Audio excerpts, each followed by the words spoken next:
Le webinaire va bientôt commencer. Veuillez rester en ligne.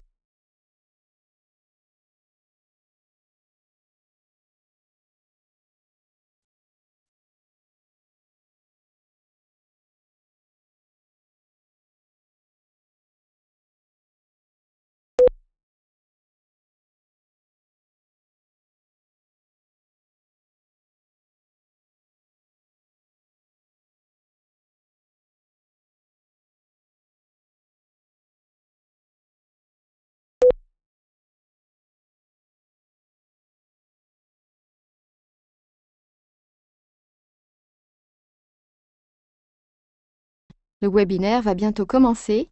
Veuillez rester en ligne.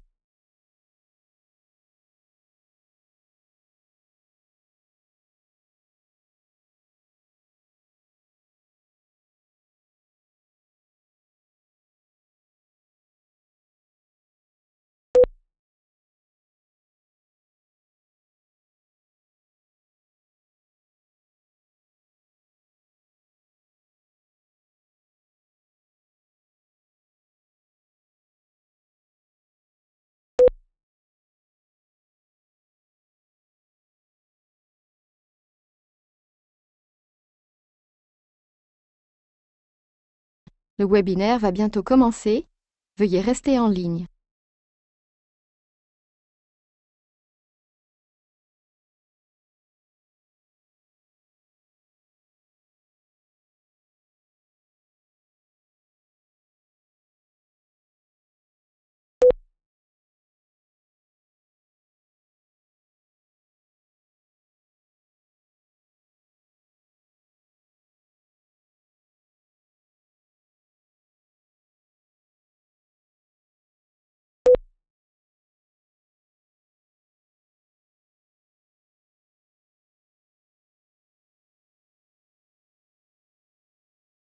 Le webinaire va bientôt commencer. Veuillez rester en ligne.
Bienvenue sur le webinaire, veuillez patienter. Le webinaire va bientôt commencer, veuillez rester en ligne.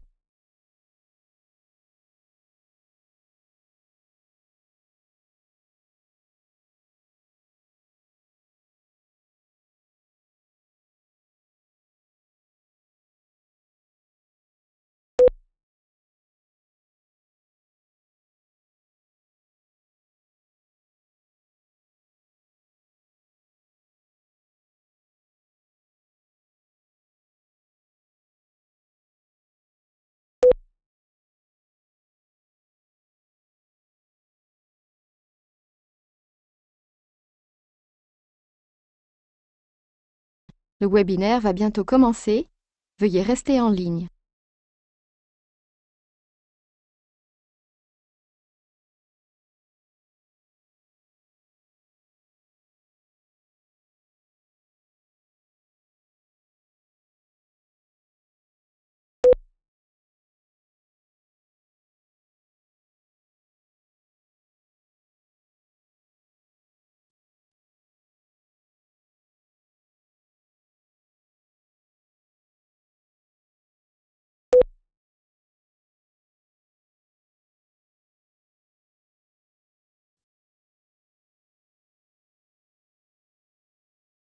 Le webinaire va bientôt commencer, veuillez rester en ligne.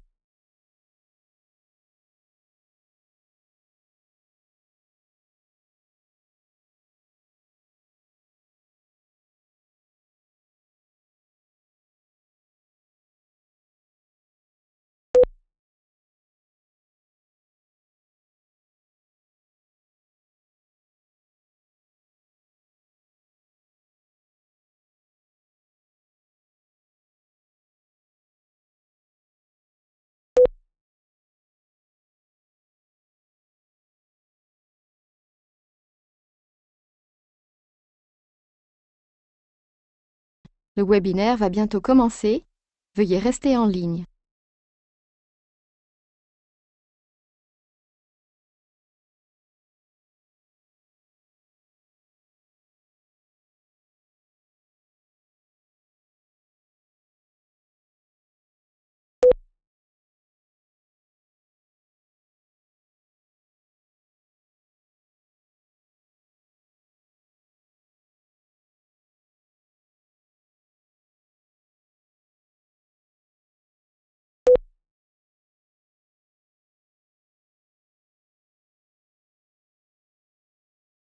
The broadcast is now starting. All attendees are in listen-only mode.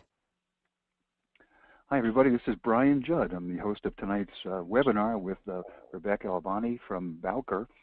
And we'll get started momentarily. Just wanted to go over a few things before we get started. One is the fact that you cannot talk with us. The only, hi Rita, we got one hello there.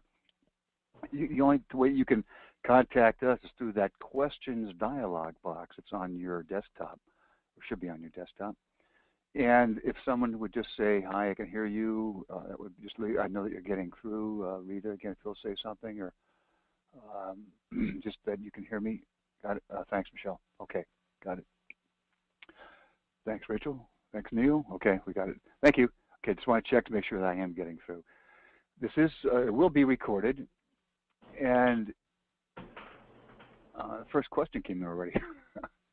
But you know, as far as the questions go, we'll hold those off until the end, unless there's something really imperative. If there's some confusion, or if you don't understand something that Rebecca is talking about, then I'll cut in at that point and ask the question. Otherwise, I'll just keep them to the end. I'll tell you this question right now. Rebecca's listening here, but I'm not sure the title of my book yet. Would you advise me to purchase my ISBN before I have a firm title of my book? So you can talk about that during your presentation. Okay. But it will be recorded, and I'll get the link to you tomorrow. Hopefully, when everything goes well, I'll get it to you tomorrow. Anyway, if there's any problems, I'll let you know. But because I have all your email addresses, so I will get that to you. So I will start the recording now, and then just go through this introduction again, and then what part of it. Then I'll introduce myself and Rebecca, and we'll get started. So thank you for joining us tonight. I hope this will be a great time. I went through this with her earlier this week, and it's action-packed, information-packed, content-heavy webinar tonight. So here we go.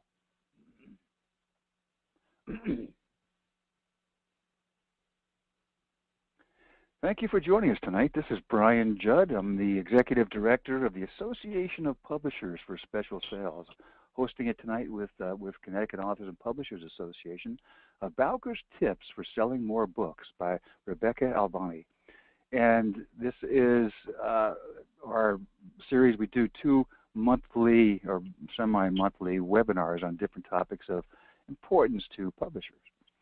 I am, like I said, Brian Judd. I'm the Executive Director of APPS and the founder of Kappa, and the author of several different books on non-bookstore marketing particularly, but actually have a series of books that were published by Bowker back a long time ago, a series of 8 tip booklets about perpetual promotion, showtime, and so forth. So I've had a lot of experience in book marketing and able to hopefully chime in at times with, if I can, with Rebecca. But we also have other webinars, each semi-monthly, that we will bring to you and let you know about. I'll introduce Rebecca now. Rebecca Albani, Publisher Relations Manager at Bowker, has been working in the publishing industry for the past 10 years. She has worked on both the book publishing side as well as the metadata side of publishing. She currently assists publishers, both large and small, with making their data more discoverable to customers and therefore helping them increase their sales. Rebecca educates publishers on the types of metadata that should be supplied with their titles, and the most effective method of submitting this data to improve your search ability.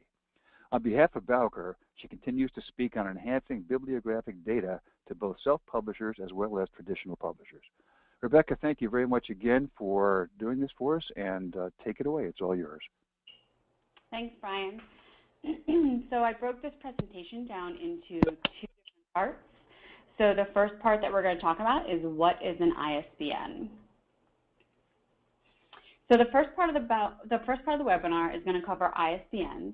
We're going to talk about what is an ISBN, why do you need an ISBN, where you would purchase one, as well as unique items, and how you would submit your data to Bowker once you have your ISBN. So ISBN stands for International Standard Book Number. It's a unique number that you assign to your own work.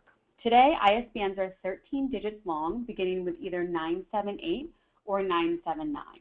However, if you have an older ISBN, it will only be 10 digits long. These ISBNs are still valid and still usable. Bowker does have a free online converter that you can go and convert your 10-digit ISBN to a 13-digit ISBN. Once you assign your ISBN to your work, that ISBN cannot be reused no matter what. For all US-based customers, ISBNs can be obtained through our website, which is myidentifiers.com. And for anyone outside the US, you can go to your local ISBN agency to obtain your ISBN. So on the screen is an example of a 13-digit ISBN. As I said, you might have a 10-digit ISBN depending on when you've purchased your ISBN, and you can still use that 10-digit ISBN. The 10-digit ISBNs were assigned before the year 2007. So the difference between a 10-digit and a 13-digit ISBN is the 978 in the beginning and the last number, which we call the check number. So the number 2 at the end is what we call the check digit. This last number will be different 99% of the time between a 10 and 13-digit ISBN. So if you have a 10-digit and you convert it to the 13, don't panic or get alarmed when the last number is different, because that's how it's supposed to be. There are very few cases when you convert your 10-digit to a 13-digit ISBN and that last check digit is the same. So just so you know, if it's different, it's okay. So on your screen, you see the 13-digit ISBN. As you can see, the 978 is in the beginning to make it a 13-digit ISBN. The next number is 0 is the country of origin. That helps identify what country the ISBN was originated in. The next part of the number identifies the publisher or the imprint of record. So each publisher or imprint has their own specific number, And this is how it's clearly identifies as to who owns the ISBN.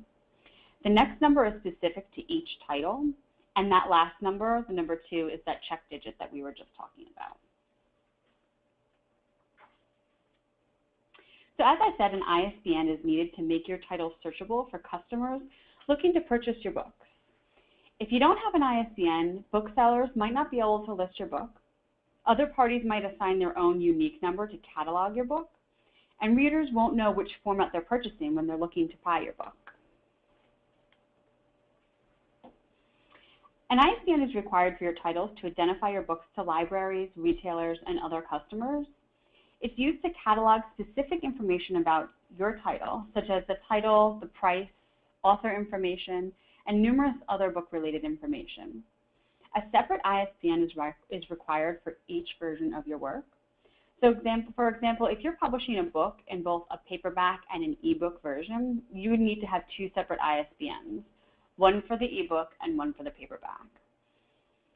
Likewise, if you're publishing an ebook, you would also need separate ISBNs for the different versions of the ebook. So if you're doing a PDF version and then an EPUB version, you would need 2 separate ISBNs as well.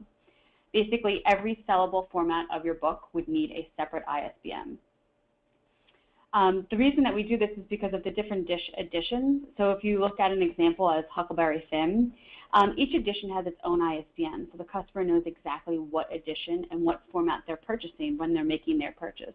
You want to avoid making your customers being confused when they're going to purchase your book. You want to make it as easy as possible. So by assigning separate ISBNs for each format, they know exactly what they're getting when they're purchasing your book. So where do you get an ISBN? As I said, anybody in the United States can purchase their ISBN through Bowker, which is the U.S. ISBN agency. You can go to the website myidentifiers.com. If you don't have a login, a username and password for that website, you can create one. It's free to go into that website, and then once you go in, you can purchase your ISBNs directly through that website.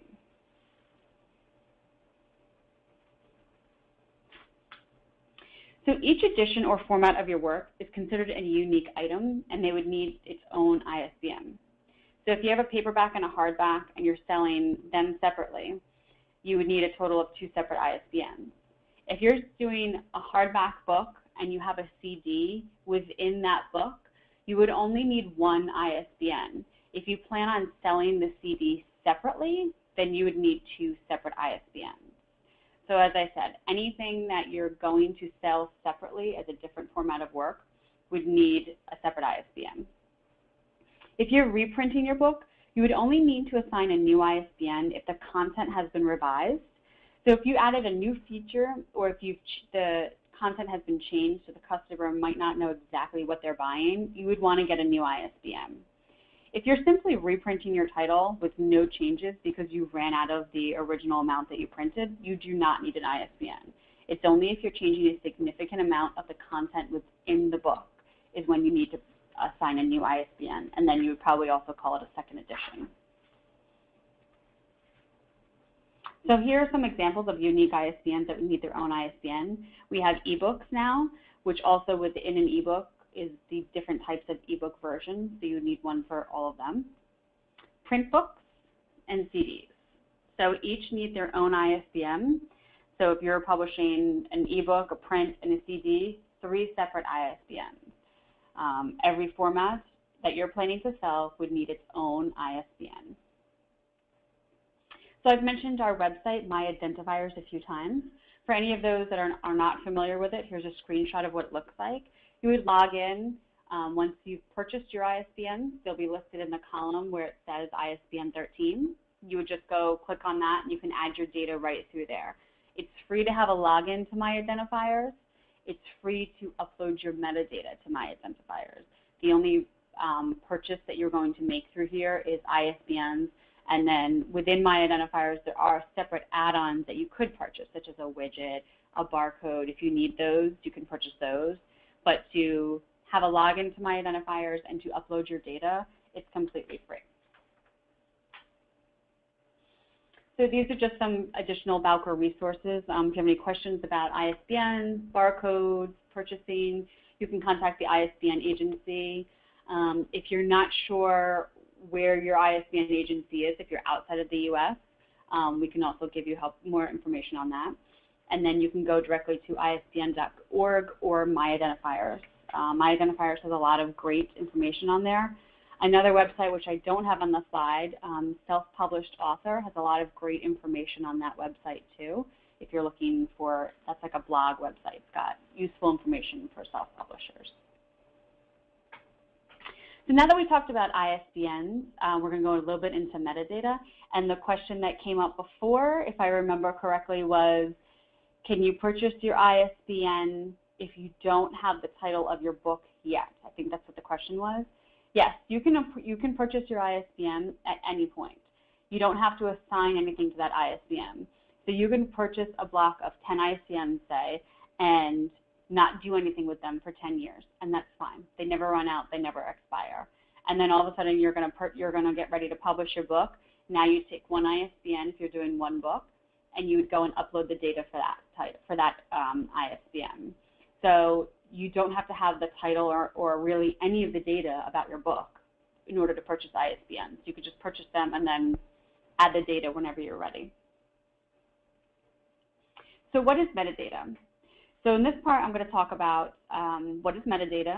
I'm going to talk about a few different types of metadata, show you some examples of good and confusing, or what we call, I guess, bad metadata, and talk to you about what Bowker does with your data once it's in our system. And then we'll go through and answer any questions that you guys have. So metadata is all around us.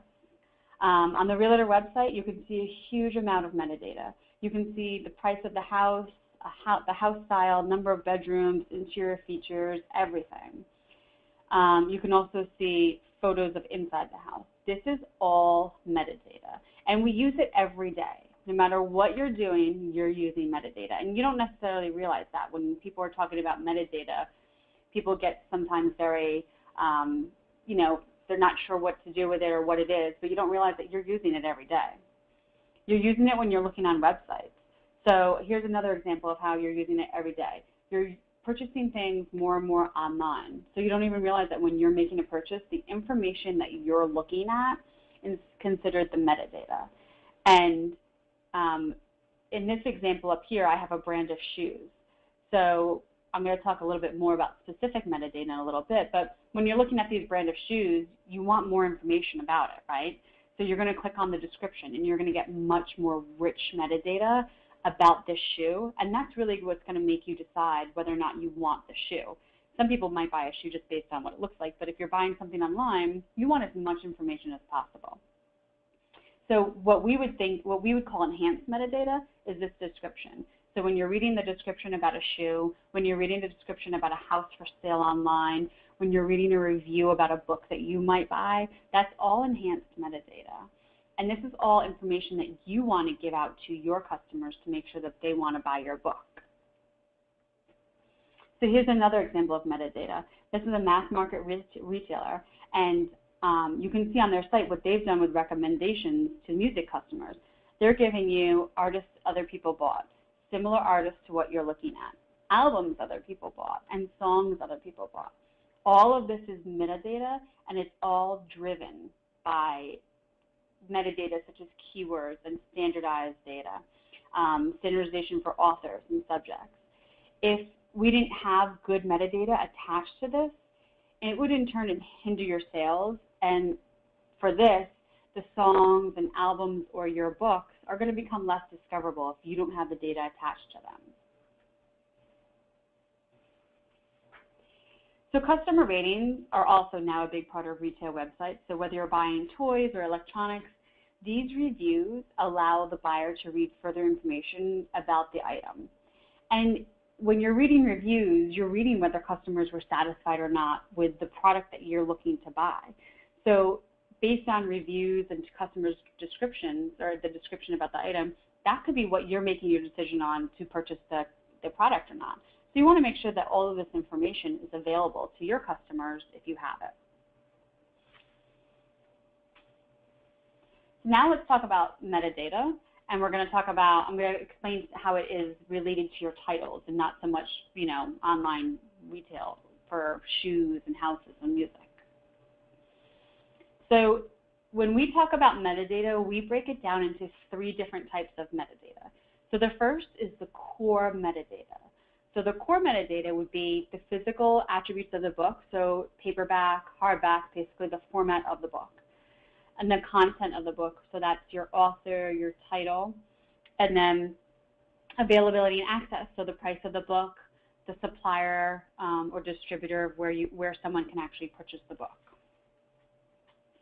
Now I'm going to relate it back to online shopping and websites.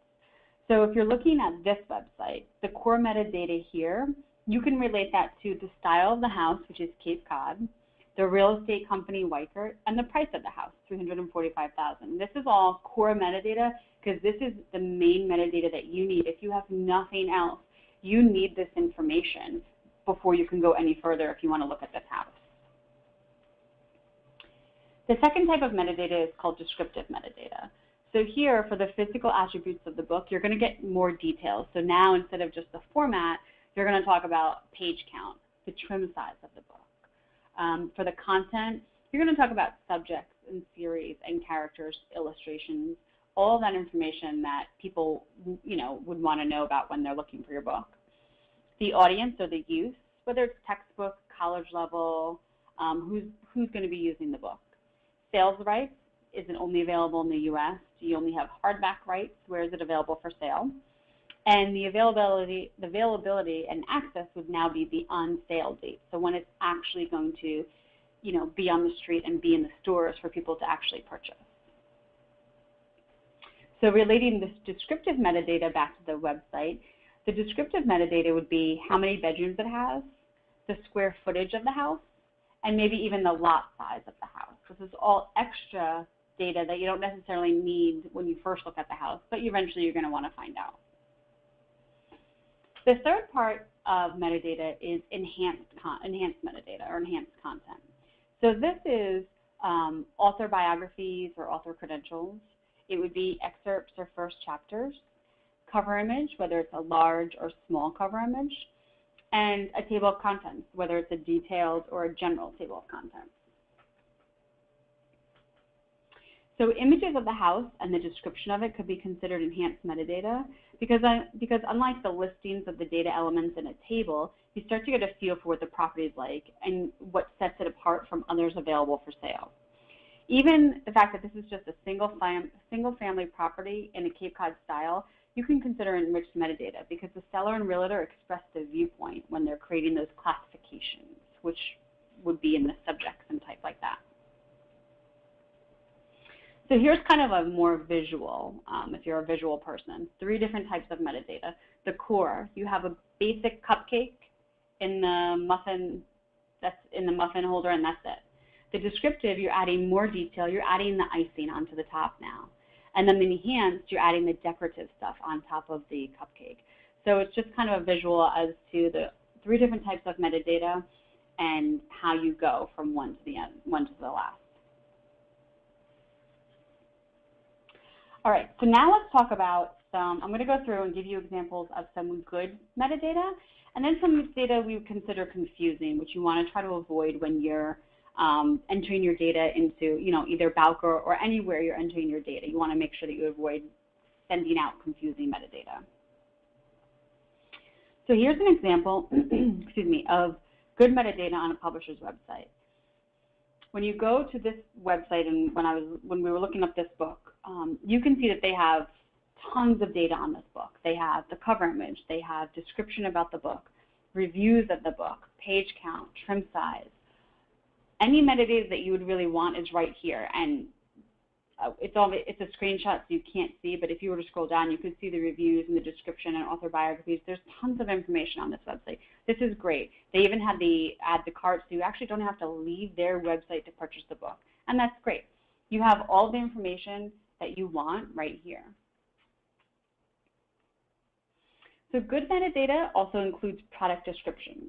So when you're looking at this title or any product on the internet, you ask yourself, why do you want to buy this book or this item that I'm looking at with just basic information? And the answer is you probably don't. You want to go and you want to read the reviews and you want to read the product descriptions to make sure that this is something that you really want. So a product description, people read that, and that is what I think makes people decide whether or not they're going to purchase a book. So if you don't have a good product description, you could hinder sales that way. You want to make sure you have a good description about your book that's going to catch people's attention and kind of hook them in and get them to buy the book.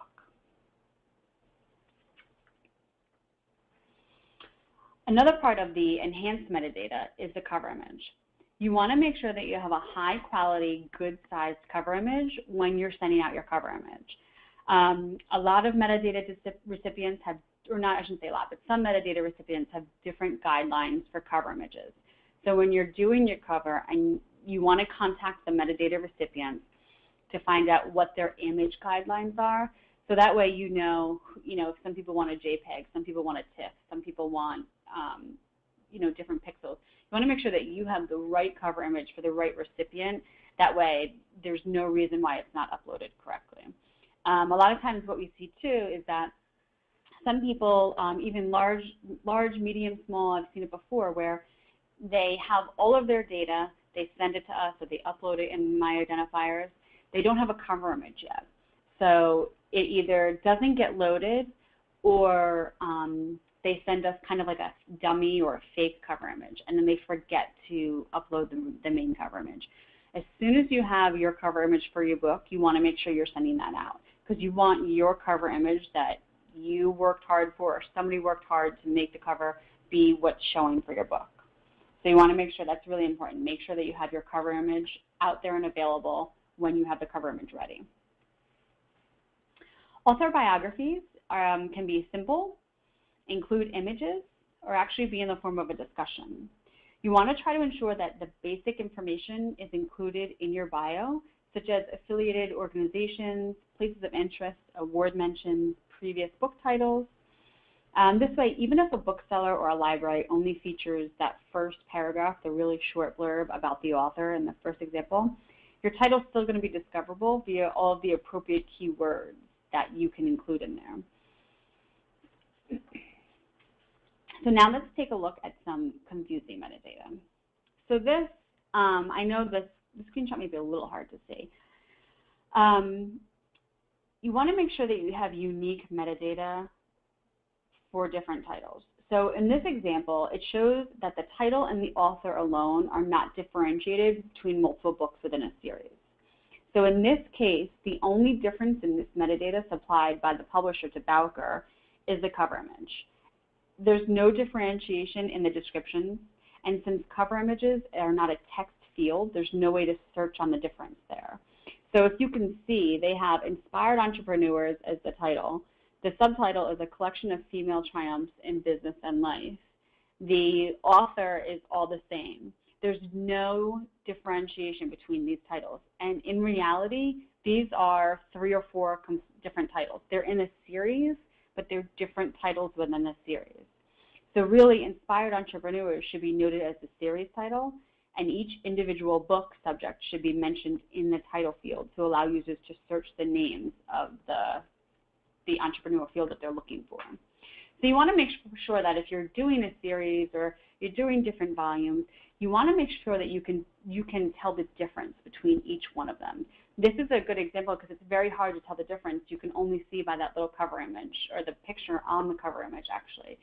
And that's what's confusing. And when you're publishing a book, your end goal is to have people buy the book and get sales.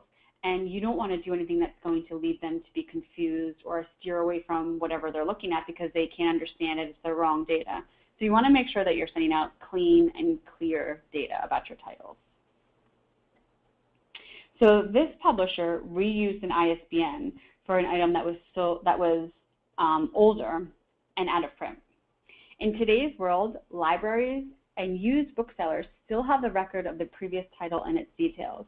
This leads to confusion over what the real title of the item is and whether it's a new book or an out-of-date book.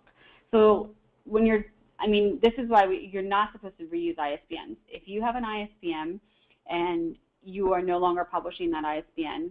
You put it out of print and that's it. You cannot reuse that ISBN. So if you do reuse that ISBN, now in the online world, your title is out there as out of print. So now you take that ISBN and you reuse it with new information. Now when someone searches for that ISBN, they're going to get hits on an out of print title and an active title. Well, which one am I buying? Which is the actual book? I'm not really, that just causes confusion. And like I said, you don't want to have people confused when they're looking to purchase your book. So you want to make sure you do not reuse ISBNs. So the cover image placeholders, this is what I was talking about before. If you don't have a cover image, and like in Bowker system on my identifiers, if you fill in the key fields, that's enough. There's I think 5 or 7 fields. That's enough to have your title uploaded to our database, and then the data gets sent out. But if you don't have a cover image, then it's going to get a dummy cover image. So here's a title where on the Barnes & Noble website it had a dummy image of just a white box. This other website, it has this red, weird-looking thing. And then this is the actual title of the book. So you want to make sure that if you don't have a cover right away, that's fine. But you want to make sure that when you do have the cover, that you go back and upload the cover to Bowker's website, to whoever you sent the title out to, so that you don't have this dummy cover image there forever. You also want to make sure, like I said, is some people will create their own dummy cover image, or like a temporary one, and send that out. And that's fine too, but you also want to make sure that when you have your actual cover image, that you send that out and get that uploaded so people can actually see the cover of the book. I actually know 2 people that purchase books solely by the cover of a book. So you want to make sure that that your cover is out there so people can purchase it. You always want to check your work. This is what I tell people over and over and over again. You want to check your work numerous times. So this is an example of we were searching for something, and here's Guy Kawasaki's title on the Barnes & Noble website, and when you go to click on the description, it's something about Jay-Z. Clearly not the right book, but when someone's looking at this, it's causing them confusion. Well, is this the description of the book, or is this the wrong description? If I buy this book, what am I actually buying? The Jay-Z book? Is that what's right? Or am I buying Guy Kawasaki's book? Is that what's right? You want to make sure you're not causing confusion, because if you confuse someone like this, they're going to say, well, I'm not going to buy it because I'll wait, and then who knows if they'll ever buy it. You want to make sure you're always checking your work. So when you have your data and it's ready to be sent out to whoever the data recipients are that you're sending to, check your work. Make sure you have everything spelled correctly. Make sure that everything, if you're sending an Excel file, if you're doing it on someone's online portal, make sure everything is in the appropriate fields. Once you've submitted your title and you know that it's been uploaded to Bowker's website, Barnes & Noble's website, whoever's website it got sent to, you want to make sure that you're checking your work on the website. Search it online, see what it looks like. If you have to update your title, update your title. If you're sending your title, if you're sending your data to a distributor who's going to distribute your metadata on your behalf, once you've sent it to them and you know they've sent it out on your behalf, check your work. You always want to make sure that you're checking your work, because you don't want this to happen where somebody, not necessarily you, maybe you sent it to a distributor and they attached, something got screwed up, they attached the wrong cover to your book, they attached the wrong description of your book. You want to make sure that all the hard work that you have put into this book is now paying off and that everything is correct. So this is just a little quick course of what I will be talking about. So the 3 ways we break down metadata is the core, which is the basic information, ISBN, title and subtitle, author, format, the price, and the vendor of record, which is your distributor, or whether it's going to be you or somebody else, publication date, and the actual publisher name. The descriptive metadata is the subjects, the series title if you have it, what audience it's for, what sales rights you have, page count, and the on-sale date. And then enhanced metadata, which would be descriptions, cover images, tables of contents, reviews, excerpts, or author biographies. So now you have your ISBN and you have your metadata. You upload it to my identifiers. Now what happens to it? So Bowker customers, they focus on delivering value to their customers. So some people rely on Bowker to supply them with the metadata. So they do this by bouncing lists of ISBNs against the Bowker database in order to pull back the metadata to use in their products. So this example on the screen, it shows the process that's used by the New York Times when they're creating their bestseller list by using Bowker supplied metadata. So they take their ISBNs, they bounce it against our stuff, and they pull back the data for it. Okay, that's one way that someone uses our data. Here's some of our clients. You can see that we have ebook retailers, online retailers for print and ebooks, colleges, universities, both 2-year and 4-year, online places. We have a whole variety of customers and clients that we're sending data feeds to. And what happens is once you buy your ISBN, if you upload it to My Identifiers, once you have uploaded it to My Identifiers and all the key fields are sent out, and all the key fields are filled out, it then gets uploaded to our Books and Print website, which is this. Sorry. So it gets uploaded to our Books and Print website. Booksandprint.com is a subscription-based website. Once it's on the website, it then gets sent out into all of our data feeds to these clients. So if your title fits one of these clients' extracts that they get from this, because they all get custom extracts, your title will go out in their data feed. So by submitting your title to Bowker, it's basically free marketing for you, because once it's in our system, it's going to go out in any data feed where your title fits. So if you are publishing a children's book for if you're publishing an ebook for children, a children's ebook, sorry, and somebody comes to us and says, I want to get a data feed for all ebook children's books, your title is going to go out to them, and they're going to get it, and they're going to load it into their system, or they're going to use the data. So it's free marketing for you to upload the data. So this is our booksandprint.com website. It's used by over 10,000 librarians, retailers, and teachers. This is a subscription-based website, so you have to have a username and password to actually get into this website. So this is an example of the enhanced concept that we're talking about. This shows the detailed table of contents. It also includes the page numbers.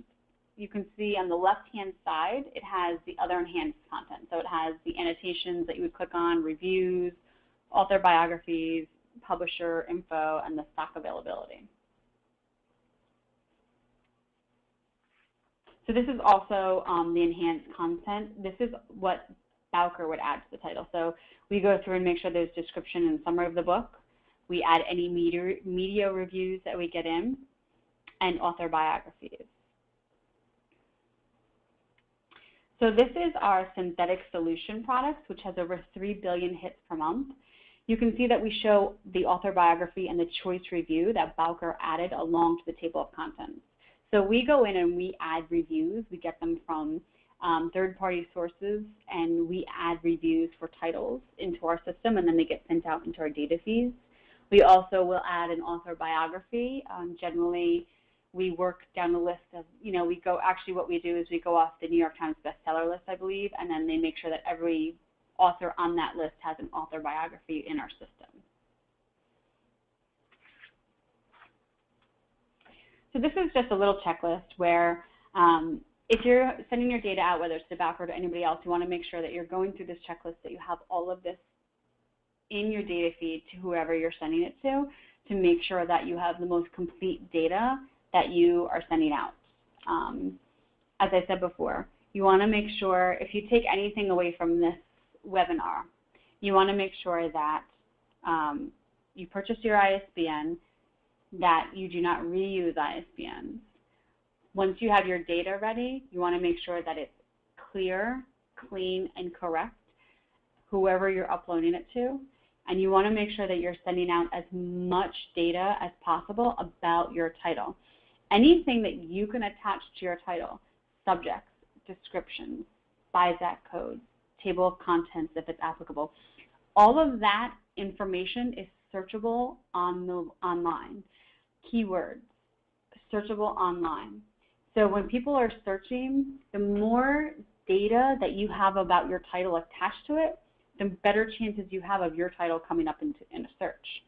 You also want to make sure that when you're attaching subjects and BISAC codes, that you're not using generic ones. So there are some where you can just put fiction and leave it at that, or nonfiction and leave it at that.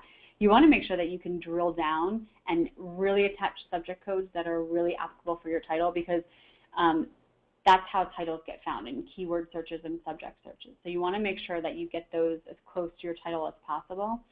You also want to, I also tell people that what you can do when you're creating your description, if you can, try to put some keywords that you're not including in like a keyword tag into your description and make it flow nicely, because it's all discoverable and it's all going to be found online. So you want to make sure that you have these things attached to your title, that it's clean, and just make sure that you're checking your work before, after, during, at every part of the process, because you've put a lot of time and effort into writing the book, getting the book published, doing artwork, doing cover images. You want to make sure that whether you send it someplace and they send it out, or something gets flip-flopped inside someplace, that everybody is looking at the correct data that you're sending out for your title. So at this time, I'll go through and answer any questions that you guys might have. I know I gave you guys a lot of information. As Brian said, it is being recorded, so you can view it again. If you have any questions, you can feel free to email me. Also, whenever I do a webinar or whenever I give a presentation, anybody that emails me afterwards, I will give you the username and password to booksandprint.com. It's a month-long username and password, so if you get it now, it'd be good until the end of June. And if you need it for July, I'll give it to you then too. It'll change in July. But it's actually a really good way for you to go in. You can log in. You can look at your titles if you know they're in the system. You can also just go in and do searches, so you can see when people search, like if they searched on a subject that your title's in, what else would come up, so you can see how other people's data looks. So if you just email me after the webinar, I'll email you with the username and password, which will be good until the end of the month. That's a great offer. Thank you very much.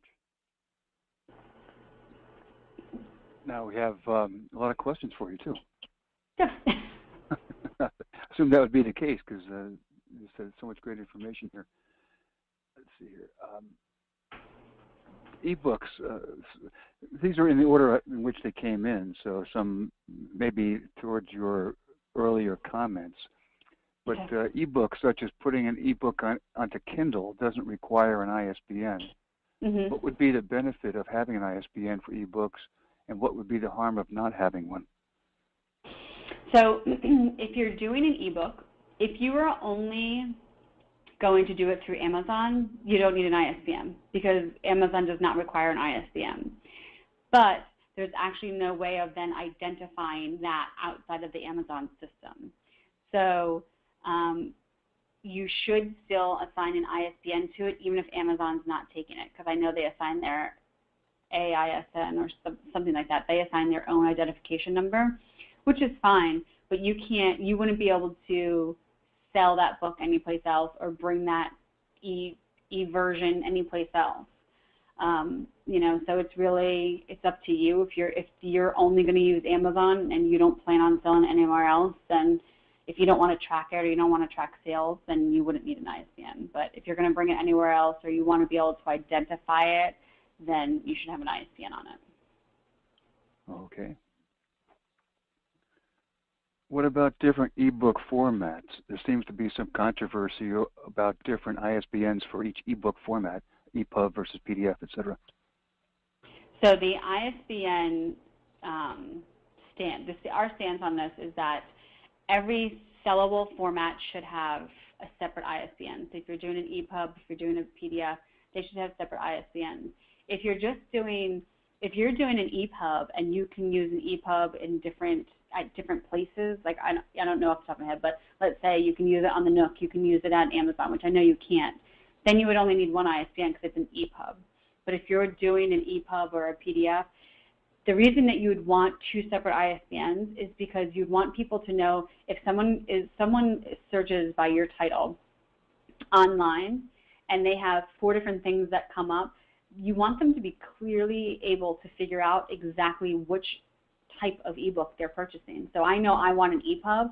I want it to be clear when I'm searching online that this is an EPUB book and this is what I want to buy. I don't want to buy the PDF and then be mad that I bought the PDF because I didn't know what I was buying. So that's one reason. That's why you should be attaching a separate ISBN to each sellable format of the ebook. This is great information. My client wants to sever the relationship with her self-publishing company and assign a new ISBN to her book without changing it in any way. How can she make sure that the self-publishing company version won't be available for sale? So you would have to. I don't know if it's her self. I'm guessing it's not her self-publishing company. Yes. So she would have to make sure that the self-publishing company marks that title as out of print, and therefore it can't be purchased anymore. And that way that ISBN, the ISBN will still be available online because people are still be able to find it, but it'll show up as out of print, and then the new ISBN would show up as active. So when she assigns the new ISBN. Okay. On the Bowker website, I do not see a place to upload author photos in the bio area. As well, in the distributor area, excuse me, there's no distribution list to choose from, only a blue check mark. There is a place to add a distributor, but nothing happens when I click the link. So if you want to, so for the author, there is no place on my identifiers to load the author photo. And right now we're currently updating our system to be able to store author photos. But you can't do it on my identifiers right now. For the distributor, there should be a button that says like email, pad, or something like that when you're trying to do that, because we have to actually add the distributor on the back end for you. And then when you're in the website, it would come up as a drop-down menu. In the drop-down menu, there should be your distributor there.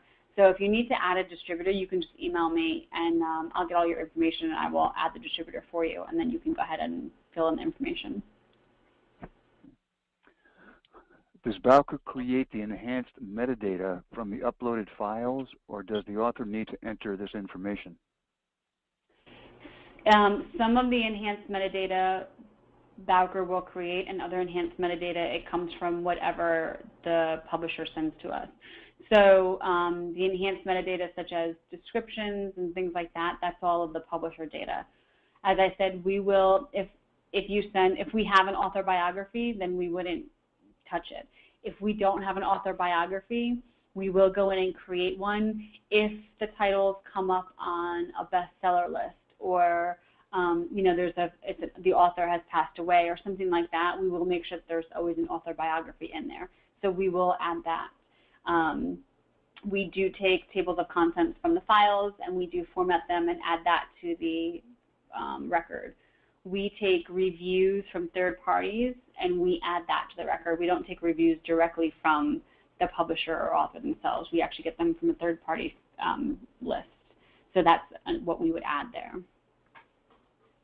Okay. These questions are coming in fast and furious here. How do we submit media reviews to Bowker? Do we have any control over the enhanced metadata? The media reviews you cannot submit to us. We get them, as I said, we get them from a third-party source, and we add them to the titles. For the enhanced metadata, I mean, you control your own metadata. If you own your ISBN, then you control the data. So if you want to add something, or you want something, taken down because it's wrong, then you can just contact us. But you control that data. Besides what Bowker adds, such as media mentions and awards and things like that. If we update our metadata on Bowker, will it be updated to all of these places, like books and print, vendors, libraries, etc.? Yes. So once you update anything on our site, it gets uploaded to our database and goes, it kind of like flows through the system to all of our customers. But you do need to be aware that if you update something tomorrow, it's not going to be showing correctly on all of our customer websites by Monday, because all of our customers get set data feeds. So some get daily feeds, some get weekly feeds. I don't think anybody gets monthly anymore, but mainly they're daily or weekly. But so if you were to update something tomorrow, someone might not get that update until the following week, and then they have to load the file and get everything updated. So it does take a while when something's updated to actually flow through the chain to get everything updated, but it will eventually get updated. Okay. What is BISAC code, and does it have anything to do with the Bowker metadata? BISAC is a BISAC subject heading. It is basically a standardized subject. So you can go to the Book Industry Study Group, bisg.org, and they have a lot of information on there. They have a lot of committees, and they have a BISAC committee where they'll add new subject codes, and they have metadata committees too. But you can look at the BISAC codes on their website, and you can assign codes that way to your titles. It's basically a standardized way to submit subjects to trading partners. You can also send your own subjects, but the BISAC was just a way they made up the BISAC to have a standardized subject. And there's actually a new subject thing coming out now. It's called DEMA, but DEMA is more international. But BISAC, if you don't know about it, then you should go to bisg.org and look it up and try to figure out what would fit your titles. It's just another classification that you could add to your titles, and it's another way to get discovered. Okay. Can we go back and tweak or edit metadata in a few weeks later? Absolutely. You can upload. You can change your data every day if you want to. But whenever you have a change, if you upload everything, and in 2 weeks you realize, you know what, I want to actually add the middle initial to my name, you can go and add it. And then if you decide 2 weeks later, you know what, I really don't want that middle initial, you can take it down. Just remember, it's going to take a while to flow through the system correctly. Okay. If you just correct a few typos, do you need a new ISBN? No. I think the general rule of thumb is, I want to say it's 40% of the book has to change before you give it a new ISBN. If you're just fixing typos, if you're just doing little things like that, you don't need to get a new ISBN for your book. I heard it's about the same percentage to call it a revised edition. Also, that needs to have a 35 to 40% change to the content. Yeah. Because at that point, you're giving someone not a whole new book, but you're giving them a lot of new content that isn't in the original book, and you want to make sure they know that it's different. Is there a free tutorial video that explains all the techniques of how to do this? They can just keep going back to this webinar, because I'll send a link to the recording to everyone. You'll have that, so you can keep going back to this with a lot of answers. But I get the question: is there a tutorial people can go to for more information? I don't believe so. No. Is there an option in the rights section to select all, or do you have to add each country individually? And can you copy and paste from one version to another? No, you can just select. I think it's worldwide rights for all. Instead of copying and pasting, if you're in My Identifiers, we have a clone button. So what you can do is you can go pick an ISBN, enter the data for it. Once you have all the data that you want in there, and you save it, then you can go in and you can hit clone, and it'll pick another ISBN, and then you can do it for it. So if the first one was a paperback, you can clone the paperback and then just add the binding to say ebook or hardback. So you don't actually have to go in if you have 3 versions of the book and type or copy and paste every single time. You can clone them.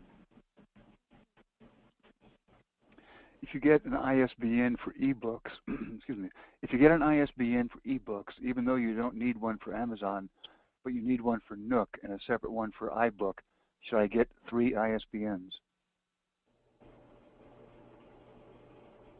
I would. That? Okay.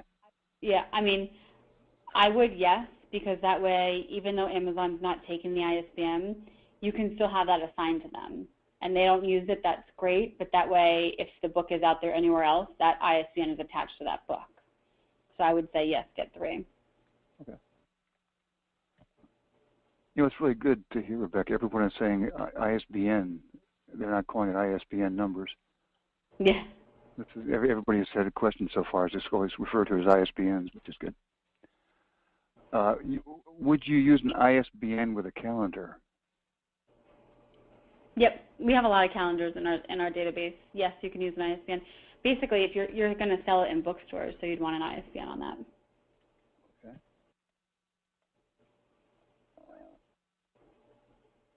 Are barcodes required? They are not required. I believe they're not required, but I believe if you're going to be selling them if you're going to sell your title in a retail store, you need it, then it's required. But if you're just, so you have to look as to where, you have to figure out where you're going to try to sell your book. Contact, if you're using a distributor, ask them if it's required by them. Just to publish a title, a barcode is not required. But there are places that do require it. Retail stores will require a barcode. Some distributors might, you have to contact them. How about an ISBN on a video, like on YouTube? I'm sorry. If you're just going to put the video on YouTube, you wouldn't necessarily need an ISBN because YouTube's free to post up videos, I believe. If you're going to sell the video, then you need an ISBN. Okay. I have changed the name of my publishing company. Can I transfer my unused ISBNs to a new company name, or do I have to buy new ones? You can definitely transfer your ISBNs. That's a great answer. You just have to contact us. We'll need the information of the old company name, the new company name, and we'll have to verify, that you are the owner, and then we'll transfer the ISBNs. Okay. Or actually, if you're just changing the name, all you have to do is change the name in the system.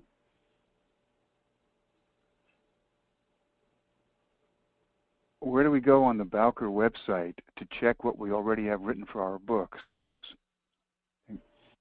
You can go, if you're in My Identifiers, you should be able to see the titles that you already have filled out. It's not gonna look like it's gonna look to customers, but you can see the data through there. But if you email me, I will give you the username and password to booksinprint.com, where your titles will be displayed, and then you can see what they look like there. I think you already addressed this next question, but it adds the Smashwords to it. Smashwords sells various formats, EPUB, PDF, etc. Do I still need to assign an ISBN for each ebook format? Yes, you do. Yeah, I just didn't know if that was the Smashwords or anything to do with it. Any change? If you have a publisher designate the ISBN they hold in your title as out of print, are they obligated to direct an inquiry to your new ISBN? That's a good question.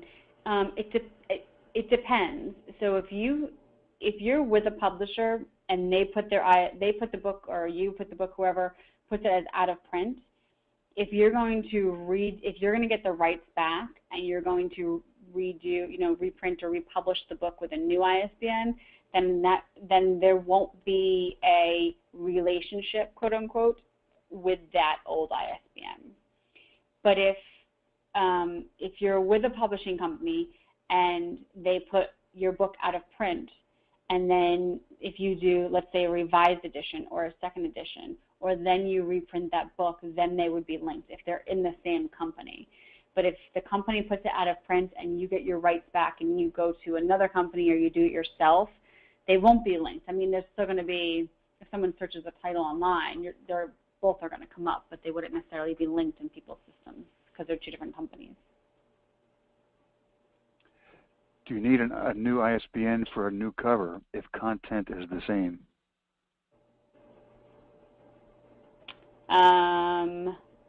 No, I don't believe so. Is it better to embed the price in the barcode or not, just in case you want to change the price later? We get this question a lot. We have a lot of people, I would not embed the price in the barcode. We have a lot of people where they purchase the barcode and they embed the price, and then they decide later on that they're not going to use that price. They want to change it, but now they have to buy a new barcode. So if you're going to embed the price in the barcode, I wouldn't do that until right before you go to publication and you need that barcode printed, because you don't know, you might decide 3 times what you want your price to be or change your mind 3 times. So don't do it until the last minute, but I wouldn't recommend embedding the price in there. Okay. Can everybody still hear us? I just got a comment here that somebody cannot hear me. Oh, can hear me. Okay, can hear me now. Okay. Let's see. What does the yellow circle with a blue triangle mean next to a title in My Identifiers? So when you're in My Identifiers, the yellow circle should mean it's pending. So you're either going to get a red, yellow, or green. So it's like a stoplight. So red means that there's either you're missing information, there's something wrong, so it's not going to go anywhere. Yellow means it's pending, so you have to give it some time to upload to our system. And green means that it's uploaded and it's in the system. Okay. When should I use a price add-on in the ISBN block? And when should I use a 90000 if I am not firm on the price and are selling the book worldwide? Can you repeat that question? When should I use a price add-on on the ISBN block? And when should I use a 90000 if I'm not firm on the price or selling the book worldwide? So sometimes on the barcode, instead of putting the price on there, they just put the 9,000, 9s with zeros. Right. And so the question is, when should I use that versus putting is this an appropriate question for you of the barcodes versus the ISBNs, or is that? No, I mean, I think that the 9000 is when you don't embed the price into the barcode. So I mean, that's a personal choice. But I'm not sure what the answer would be for the add-on price. I'm not sure what that is talking about. Okay. It's regarding and any that I don't. Go ahead. Any questions that I truthfully can't answer, if that person wants to email me that question, I can definitely get it to the right person and get you an answer. I can't imagine a question you can't answer. You're doing a great job here. This is regarding a previous question. If a customer searches for your title, they may come upon if a customer searches for your title, they may come upon the out-of-print ISBN listed by your former publisher. How can they find your new edition with a different publisher? Well, if they're searching by title or by author, if the new title has been uploaded to the data recipients, then when you search by if the title is the same, it should come up in searches as an active title. Same as if someone just searches by the author. They should come up together. If they're searching by the specific ISBN that was out of print, it might not necessarily come up. They would have to search by title or author or like a subject search. Okay. It seems like bookstores want the price embedded. I have not embedded the price in the barcode in case I want to change the price after the book is on the market. Can you put a sticker over it? Yep, you can definitely put a sticker over it. Okay. Just a second, there's another question coming in here. Should I look at other books in the same genre in order to find meta tags I might use? Absolutely. That's a great way to figure out what subjects or keywords or tags you want on your title and what you don't want on your title. So what I tell people a lot is to exactly do that. So go on the website, go online, do a general search, and pick things that you think you want attached to your title and see what comes up. And then you might realize, like, I don't want these tags on my title or something like that. It's a great way to also see what's out there. One thing that I will say too, which I forgot to mention, is that when you're doing these, if you're going to do subjects and keywords, you want to make sure that like they're appropriate for your titles and not kind of like a, I don't want to say a general, but you don't want to do art, because when someone does art, they're going to get a wide variety of things. You want to make sure that you're attaching these types of the appropriate keywords and subjects to your titles. One example that I use a lot is the new show, The Orange is the New Black. So if someone were to just attach orange to that title, like you don't want it mixed up in the wrong categories is what I'm trying to say. So you want to make sure that that's a great way to figure that out, is do searches online. Use the booksinprint.com login that I'll give you. Do searches on there and see what comes up, and then figure out what you're going to add to your title.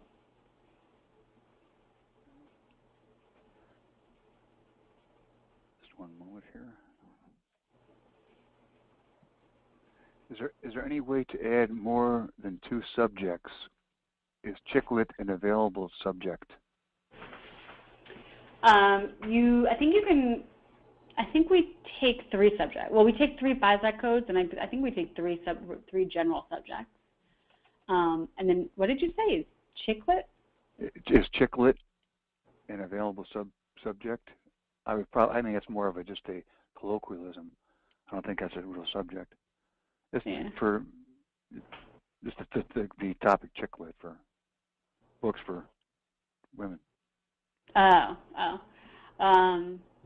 Yeah, I think that's. I mean, we take individual publisher subjects codes, so you can assign. I mean, if you wanted to assign that to it, you can, or use it as a keyword, you can. But you also want to make sure that if you're like, that's kind of, I don't want to say a general one, but you want to make sure that you add some more specific things than just that, because if you just add that, that's just, your title would get lost in anybody else that's in that category, I'm going to say. If you're using a keyword that's made up of 2 words, is it better to put the 2 words together or separate them with commas? The example is recovery program or recovery, program. I think that's a personal choice. What I would say is do the search online and see what comes up, and see if you just do. I think you would actually want to do a recovery program because it's more specific. If you do recovery, you're going to get a lot of stuff that comes up. And if you just do program as a title, as a keyword or as a subject, you're going to get so many things that aren't even related to your title. So I would definitely do recovery program, no comma. Do you have any examples of good keywords for time management? I don't off the top of my head. But again, you can go into the Books and Print website and look them up. Sure. Okay.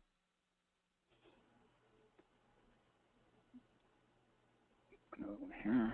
Could you repeat the free offer that you made before?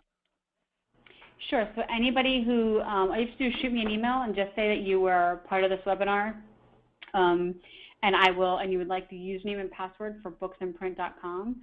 Booksinprint.com is a subscription-based website, so you cannot just go in and look around. But if you email me and ask for it, I will give you the username and password for the month of June. And you can go and you can look at your titles. You can look up, do subject searches, do keyword searches, and see what comes up in those areas to help you figure out what you want to add to your title. The username and password is good until the end of the month, and then if you need July's, I'd be more than happy to give you July's username and password too.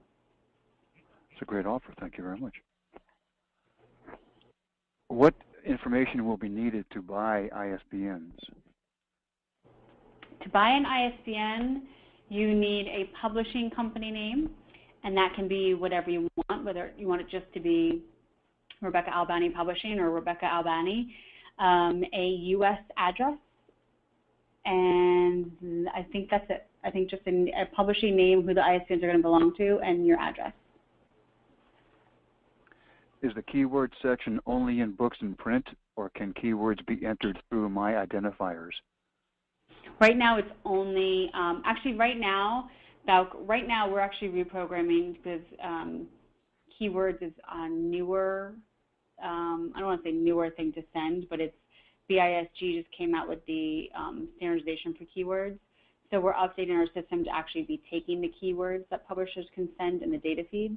So I don't believe you can add them into my identifiers right now. Okay.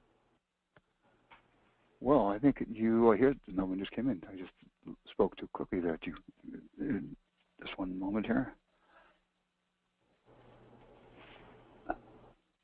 Why do you need the address for an ISBN? What if you change the address to another state? And that's fine. We need to verify. We only ask for an address so we can verify that it's not someone outside the United States purchasing an ISBN from us. So you just need to have a U.S. address. If you move, that's fine. I mean, it's not a permanent information. It's not permanently attached to that. So if you move, you can update your address with us. We just need to verify that it's a U.S. customer purchasing an ISBN because we're not allowed to sell ISBNs outside the United States. Well, I think you did it. No more questions. Well, here comes. How much does it cost to buy a block of ISBNs?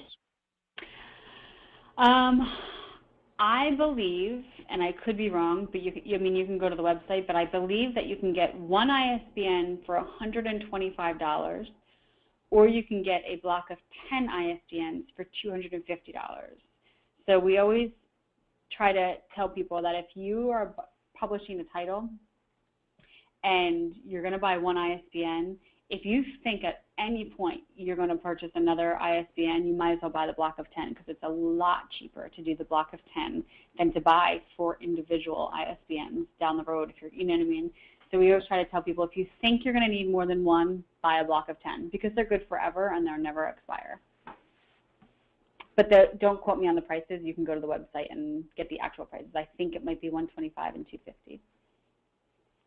By when do you think the updated information will be available on Bowker for us to use? And should we wait a while before updating our information? I don't know what updated information they're referring to. Oh, okay. Perhaps that person could email you. Yep. Rebecca's email address is on the screen, so you can email her. Rachel says, thank you for all the great information. She's learned a lot and will be emailing you. Oh, good. Great information, thanks. Lots of these accolades coming in now. Good. Yeah, everybody's saying thank you. Great information. Thanks, a terrific webinar. Fantastic. Terrific stuff. Thank you, Rebecca, and Brian, too. And, yeah, great job, Rebecca. Thank you very much. I know you've had a lot of questions coming through here tonight, and you did a great job answering those. And thank you very much for all the great information and that excellent offer, too. No problem. So, yes, I'll just close all these out here. So thank you all very much for joining us, and I will send the link to the recording to you tomorrow. I'll turn the recording off now. I'll send the link, hopefully, to you tomorrow, and if everything goes well, it shouldn't be a problem. Yes, John, there will be a replay. The link will go out tomorrow. And Rebecca, thank you again very much. It was excellent information, great answers to the questions, and lots of good questions, too. So thank you all for joining us, and I will be in touch with our next apps webinar next month. I know we'll have one of them will be Paulette Ensign talking about creating booklets. And the other one, if you have some ideas for upcoming webinars, please email me at brianjudd@bookapps.org. It's on the screen also. And let me know what types of topics you would like to hear about, too. So thank you again, Rebecca. Thank you again. And good night to everyone. And have fun with your ISBNs and metadata.